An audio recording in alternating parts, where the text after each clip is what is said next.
This is question number 12 from page 96 in your textbook. In part A, it asks us to use our calculator to find the line of best fit for this table below. It gives us the year. It doesn't tell us to use t equals 0 to represent the pork production in year 2000. Even still, we should use something other than the actual year under our list 1. So on your calculator, we are going to enter our data. We go to Stat Edit.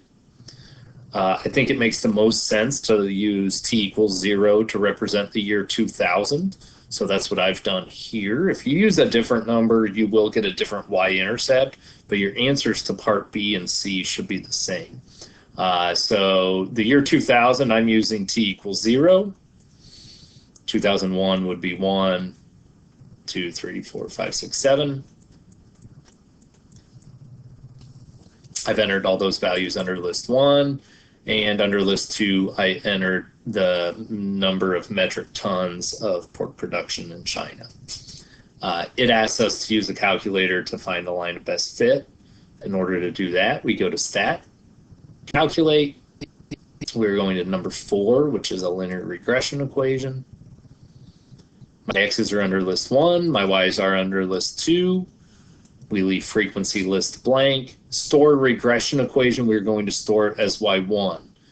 So to store it, we push alpha trace and then enter on y1. Go to calculate, and it should give us our regression equation. Our regression equation is y equals 2053.167x plus 39,758.667. That is our answer in part A. Again, if you use the actual year or you use t equals 0 to represent 1990, your y-intercept is going to be a little bit different there. Part B asks us to use our linear model to predict how many metric tons of pork will be produced in 2025. So we want to go to 2025. We can zoom into our statistics to check our scatter plot. That's a good thing to do, because if you type in like one of these values wrong, if as you're typing it in you miss the 1, it's 4533, this point's going to be way out of whack. So you don't have to look at the scatter plot to answer any of these questions, but looking at the scatter plot is kind of a good way to double check to make sure you type this stuff in correctly. So again, going back to part D, it wants us to use our model to predict how many metric tons are produced in 2025.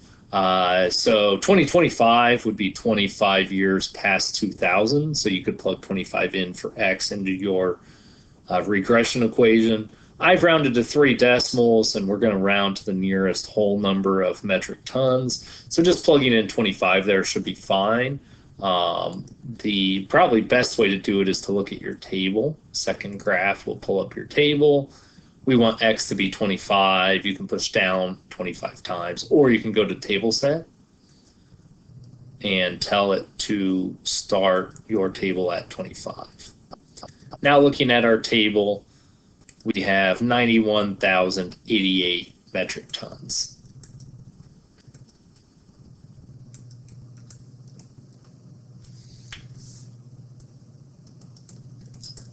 The units were included in the problem here, predict how many metric tons, so you don't have to have the units on there, although it's a good idea to be in the habit of including them. Part C wants us to use our linear model to predict when production is likely to reach 100,000 metric tons. So metric tons is our y value, so we want to go to our equation and plug in 100,000 for y, and we are solving for x.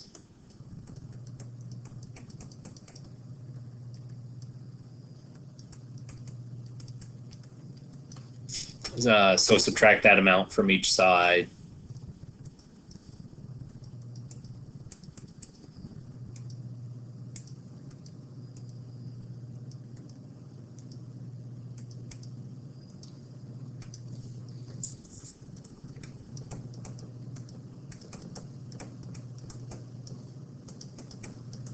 And divide both sides by 2053.167.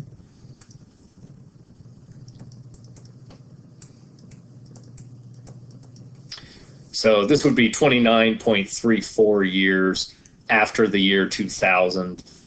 So that'd be the year 2029. I would also accept 2030 because it doesn't tell you when in the year we are making these measurements. Make sure your answer makes sense. In 2025, we said we'd have 91,000 metric tons. So yeah, it makes sense. It'd be 4-ish years after that. That seems reasonable.